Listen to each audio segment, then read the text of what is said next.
Shalom y bienvenidos a Vía Hafta Yisrael, una frase hebrea que significa amarás a Israel. Esperamos que se queden con nosotros, ya que nuestro maestro, el Dr. Baruch, nos compartirá una enseñanza expositiva de la Biblia.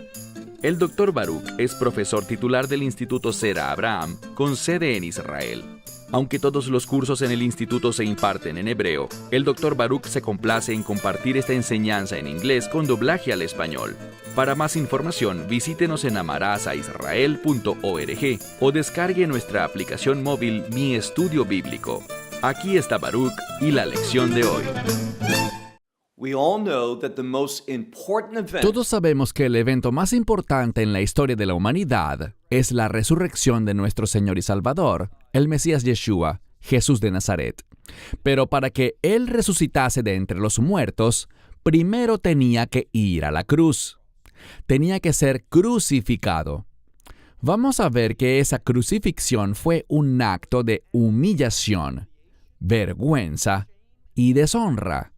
¿Y cuál es el mensaje para nosotros?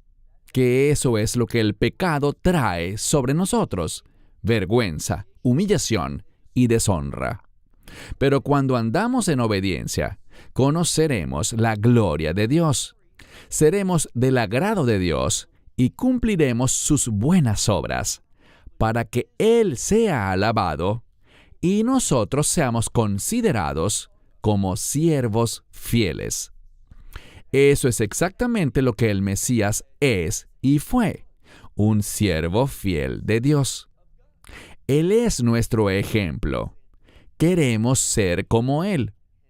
Bien, toma tu Biblia y ve conmigo al Evangelio según Lucas, capítulo 23. Libro de Lucas, capítulo 23.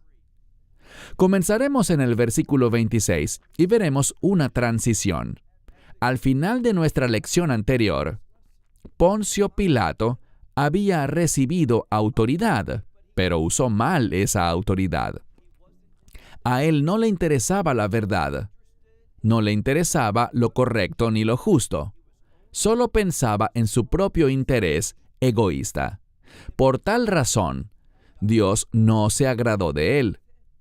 Cualquiera que sea la autoridad que tengamos, debemos usarla para la gloria de Dios. Eso es sabiduría. Así es como servimos a Dios. Y si hemos nacido de nuevo, querremos servir a Dios y darle honor y gloria. Como dije, hay una transición. Poncio Pilato cedió ante la demanda del pueblo, y por causa de eso, un hombre inocente, un hombre sin pecado, terminó siendo ejecutado. Y vemos que él murió porque el pecado y la muerte van de la mano. Pero de nuevo, no se trata de sus pecados, sino de tus pecados y los míos que fueron puestos sobre él, mientras estaba en esa cruz. Lee conmigo el verso 26. Dice aquí: y llevándole, ¿qué hicieron? Dice que tomaron a Simón. Simón era un hombre judío. Y vemos aquí que él era cireneo, lo cual significa que era de Libia. Obviamente, había subido a Jerusalén a causa de esta fiesta, para guardar la Pascua y celebrar la fiesta de los panes sin levadura. Y dice que venía de, y la implicación es de aquel país, e insisto, ese país sería Libia, en el norte de África. Vemos que pusieron sobre él la cruz para que llevase esta cruz tras Yeshua. Vemos que él será usado para llevar la cruz del Mesías. ¿Por qué razón? Pues si has venido siguiendo estos estudios, hemos visto que el Mesías fue golpeado y también fue azotado de una manera sumamente brutal. Hablamos del hecho de que su apariencia fue desfigurada por tanto sufrimiento y por todo lo que había atravesado. En primer lugar, en el juicio del Sanedrín, donde fue escarnecido y también golpeado, y luego en el juicio bajo el Imperio Romano, donde fue golpeado, burlado y finalmente azotado, como dije, de una forma supremamente bárbara. Por lo tanto, después de haber sufrido tanto, no podía llevar su propia cruz. Así que este sujeto, Simón, la llevó por él. Leamos ahora el verso 27. Pero una gran multitud de gente le seguía, y también mujeres, aquellas que lloraban y hacían lamento por él. Ellas sabían lo que iba a suceder. Noten que lloraban y se lamentaban. ¿Por qué? Porque sabían lo que estaba por ocurrir. Estas eran las mujeres que le seguían desde Galilea, que le amaban y que apoyaban lo que él hacía. Estaban comprometidas con él y ahora sabían que él iba a ser entregado a la muerte, y específicamente que sería crucificado, que moriría y sufriría de la manera más brutal posible. Así que era muy natural que ellas lloraran y se lamentaran por él. Pero veamos lo que sucede. Leamos el verso 28.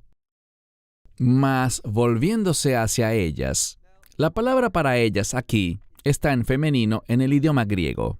Así que las mujeres están siendo enfatizadas. ¿Y por qué eso es importante? Bien, hemos aprendido un principio, y es que en las Escrituras, cuando notamos un énfasis sobre las mujeres, entendemos que eso cambia el contexto de un pasaje. Cuando se enfatiza a la mujer, el contexto pasa a ser la redención. Fíjense en lo que dice. Ellas se lamentaban y lloraban, palabras que se relacionan con la muerte. Ellas entendían que él moriría y ahora la Escritura nos dice por qué razón él moriría. Con el fin de traer la redención al mundo. Por medio de la fe.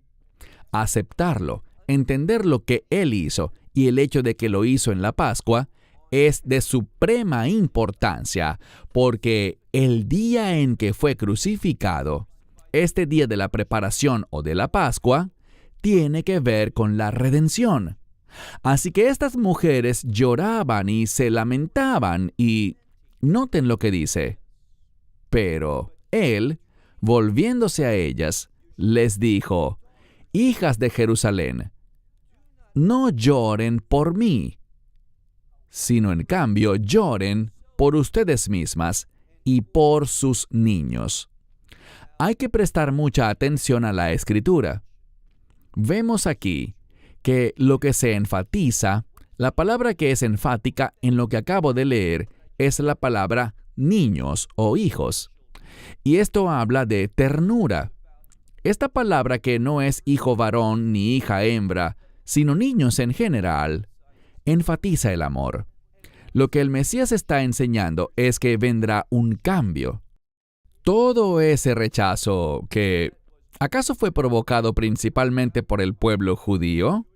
No, lo que revela la Escritura es que fue el liderazgo judío, y no solo los líderes judíos, sino también los líderes romanos, quienes lo rechazaron, porque no les interesaba la justicia, no les interesaba lo correcto, sino que en cambio actuaron conforme a lo que consideraban más conveniente para sí mismos, actuando según su propio interés, pero cuando actuamos y nos comportamos fuera de la revelación de Dios, sin conocer los propósitos y planes de Dios, sin saber lo que Él está planeando, ¿cómo sabemos lo que Dios planea?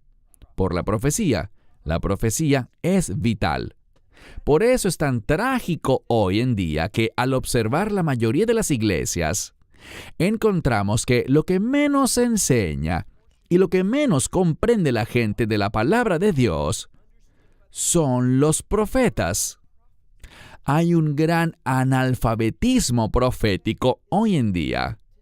Y eso es triste, porque causará que la iglesia no esté preparada para lo que ocurrirá en los últimos días. Así que mira de nuevo el texto. Yeshua hablando, se dirigió a las hijas de Jerusalén y dijo, no lloren por mí. Sin embargo, lloren por ustedes mismas y por vuestros niños. Porque he aquí, él está enfatizando esto, he aquí, vienen días en que dirán, bienaventuradas aquellas que son estériles. Bien, la redacción aquí está en femenino. Por lo tanto, estamos hablando de mujeres que nunca dieron a luz. Y luego dice, y los vientres que no concibieron, y los pechos que no amamantaron. Lo que está diciendo es que viene una transición. Normalmente en esta cultura, tener hijos era considerado una bendición, como debe ser. Pero se aproxima un cambio. ¿Y cuál será ese cambio? Serán los últimos días, los tiempos del fin, cuando las cosas serán muy, pero muy diferentes. Será un periodo único en la historia. Y lo que caracteriza ese periodo único es lo que estamos mencionando: sufrimiento, dolor, tragedia. Hoy en día, en la actualidad, nos alegramos cuando nace un niño.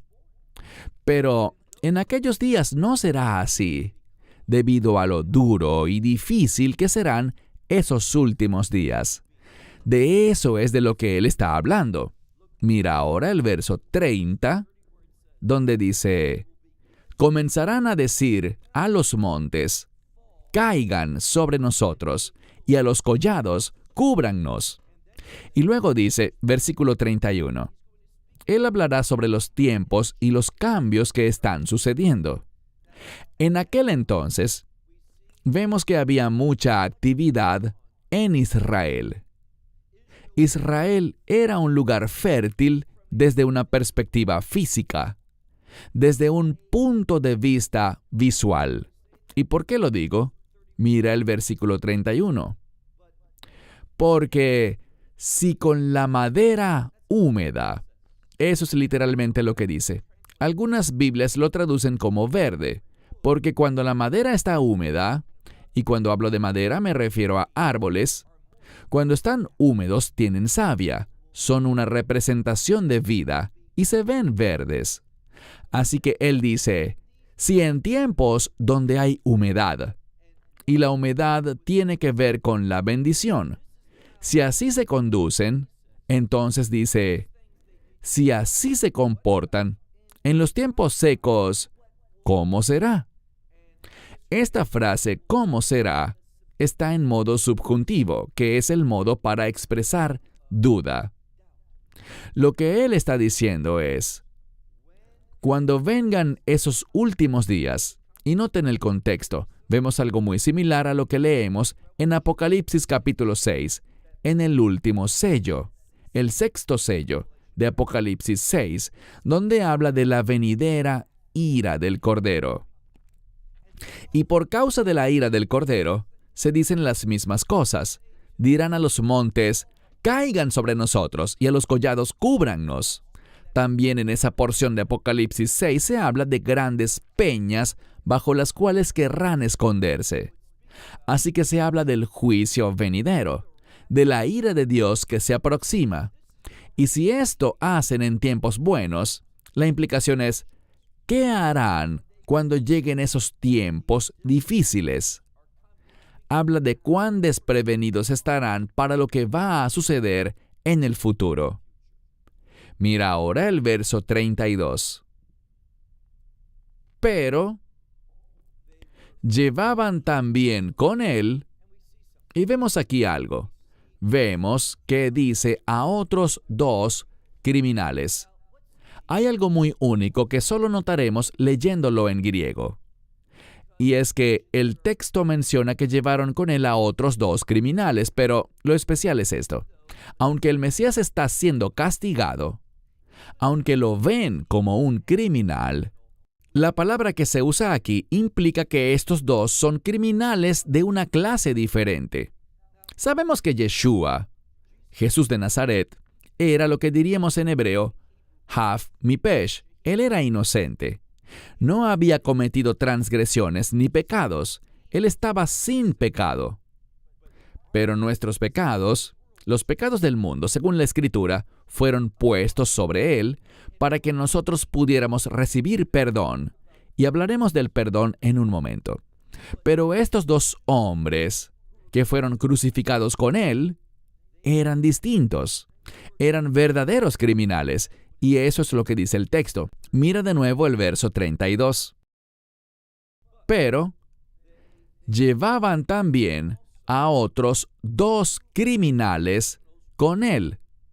Y la última frase literalmente dice, para que sean levantados.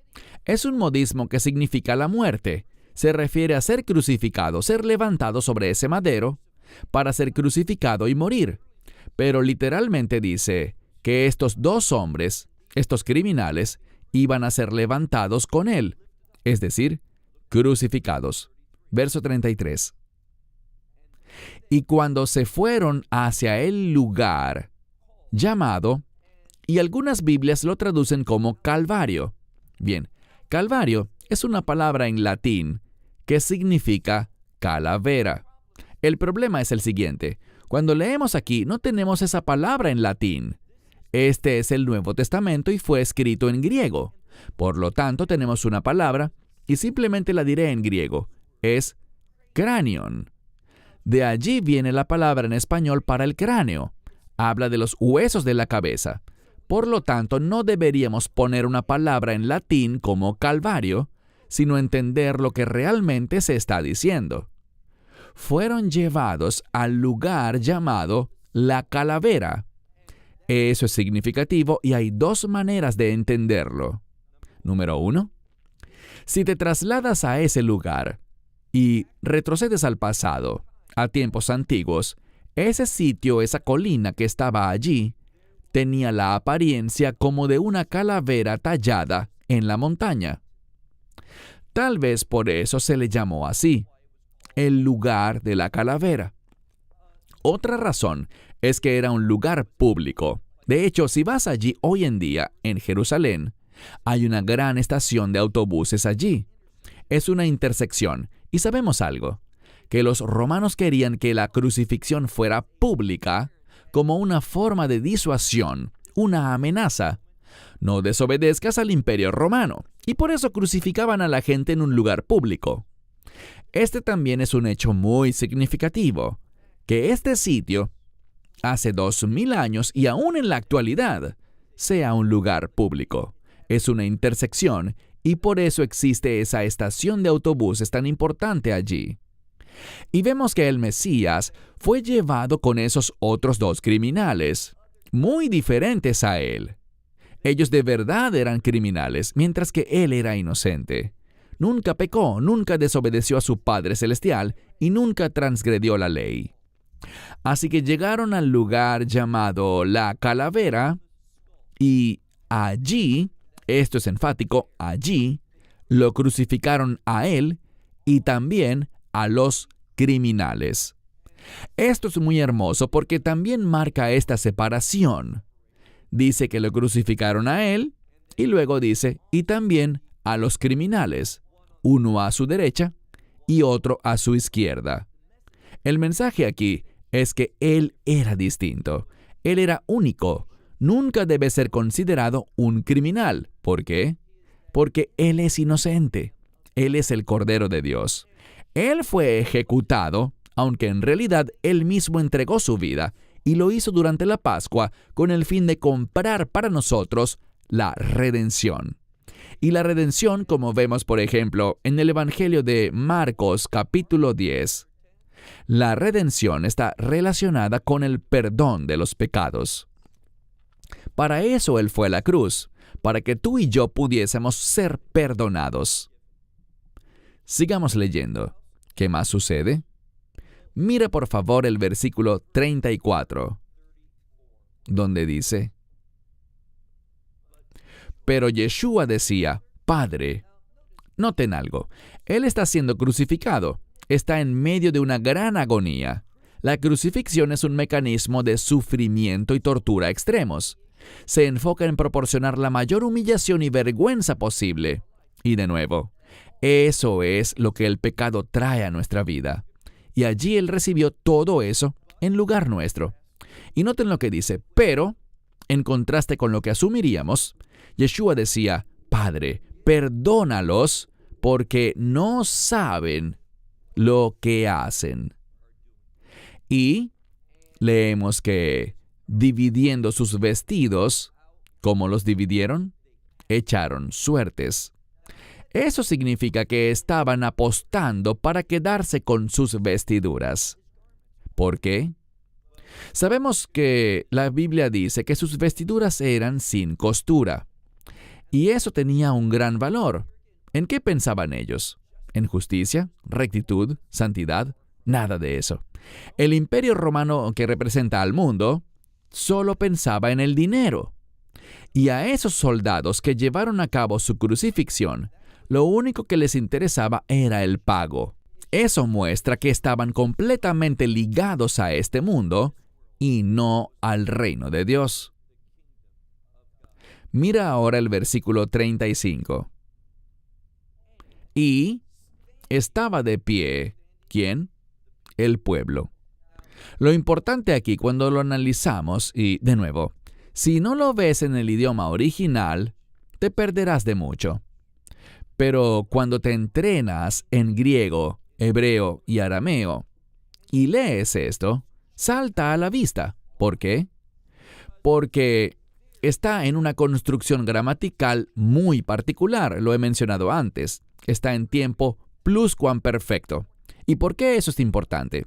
Porque el pluscuamperfecto habla de algo remoto, algo distante. Y noten lo que dice. Y el pueblo estaba de pie. Fíjense que estaba de pie, percibiendo. Lo que la Escritura quiere que entendamos es que estaban muy remotos, muy alejados de percibir esto correctamente, de tener un entendimiento apropiado. Por eso se usa el pluscuamperfecto aquí. Comunica cuán inconscientes estaban de lo que Dios estaba haciendo, de cómo Dios estaba usando esto, y también a quién estaba usando Dios, a su Hijo unigénito. Estaban lejos de comprender lo que estaban presenciando, lo que estaban observando o persiguiendo. Entonces, ¿qué estaban haciendo? Tenemos una palabra que puede traducirse como burlarse, pero es un poco más fuerte que eso. Muchas Biblias creo que colocan escarneciendo, es decir, estaban hablando de forma muy humillante en su contra. No solo se burlaban, sino que hablaban con desprecio, de manera cruel. Esa es la implicación de esta palabra. El pueblo hacía esto, pero también los gobernantes con ellos, y decían, «A otro salvó, que se salve a sí mismo». De nuevo, esto confirma cuán lejos estaban ellos de entender lo que ocurría, porque Él fue enviado a este mundo por su Padre Celestial para morir por el mundo. Todos conocemos la escritura de Juan 3:16, porque de tal manera amó Dios al mundo que ha dado a su Hijo unigénito, para que no experimentemos la condenación del Señor, el juicio, la ira de Dios, sino que podamos ser redimidos. Y recuerden, la redención se relaciona con el perdón y también con la reconciliación, para que podamos ser reconciliados, gente simple como tú y como yo, que podamos ser reconciliados con este Dios santo. Eso es lo que sucedía, pero ellos no lo sabían. Él no vino a salvarse a sí mismo, vino para salvar a otros. Si este es el Cristo, así lo dice literalmente, y significa el Mesías de Dios, o podríamos decir, el elegido de Dios. Él fue escogido, y es muy importante entender el significado de esta palabra, escogido, porque hablamos del pueblo judío como el pueblo escogido, y significa escogido con una misión, escogido para servir, y es lo que Él está haciendo en este madero, al ser crucificado y entregar su vida. Él está sirviendo, está cumpliendo el llamado para el cual fue escogido por Dios. A pesar de esto, mira lo que dice el verso 36. Pero se burlaban de él también los soldados. ¿Y qué más hacían? le traían y le presentaban vino amargo. ¿Por qué?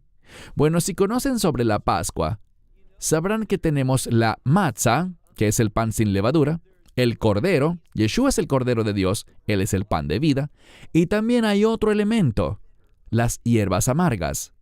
Y ahora encontramos que Él va a cumplir con esos 3 elementos clave de la cena de Pascua: el vino amargo, la matzah, o pan sin levadura, y el cordero. Los 3 elementos están en Él y se unen en Él. Estos soldados le ofrecían también ese vino amargo, presentándoselo, y decían, mira el verso 37, decían: si tú eres el rey de los judíos, sálvate a ti mismo. Noten de nuevo ese énfasis en salvarse a sí mismo, pero esa no era su misión. Él vino a dar su vida como rescate por el mundo. Versículo 38. Pero había también una inscripción escrita sobre él en griego y en romano, es decir, en latín y en hebreo. ¿Y qué se escribió allí para identificarlo y conocer así su supuesto delito? Dice: este es el rey de los judíos, es decir, este es el Mesías. Al leer la Escritura vemos claramente lo que sucedió en la Pascua. Allí estaba el Cordero de Dios, Jesús, de quien Juan el Bautista testificó respecto a su identidad, diciendo que Él es el Cordero de Dios. Y como Él es el Cordero Pascual, ¿qué hace? Como lo demanda la Escritura, y como lo proclamó Juan: he aquí el Cordero de Dios que quita el pecado del mundo. Eso es lo que Dios te está ofreciendo ahora mismo, que puedas ser perdonado de todos tus pecados, toda tu iniquidad, toda tu transgresión. Todo lo que tienes que hacer es recibirlo, creer que Él murió en esa cruz en la Pascua por ti, confesar que eres pecador y confiar en su muerte y en el derramamiento de su sangre para que puedas ser redimido, es decir, que seas perdonado y reconciliado con Dios para siempre. Y así cuando mueras no experimentarás realmente el fin de tu vida, ni la condenación del juicio de Dios en el infierno, sino que serás bienvenido en el reino de Dios, primero en el reino de los cielos y finalmente en la Nueva Jerusalén. Buenas noticias en este contexto de Pascua. Esperamos que te hayas edificado con el mensaje de hoy y lo compartas con otros. Te invitamos a seguir nuestros estudios cada semana por este canal y por el portal de YouTube de Amarás a Israel. También puedes descargar nuestra aplicación móvil gratuita, Mi Estudio Bíblico. Finalmente, para obtener más información sobre nosotros, visita nuestra web amarasaisrael.org, donde encontrarás otras conferencias de Baruch en audio, video y texto. Hasta el próximo programa. Que el Señor te bendiga en Yeshua HaMashiach, Jesús el Mesías, mientras caminas con Él. Shalom desde Israel.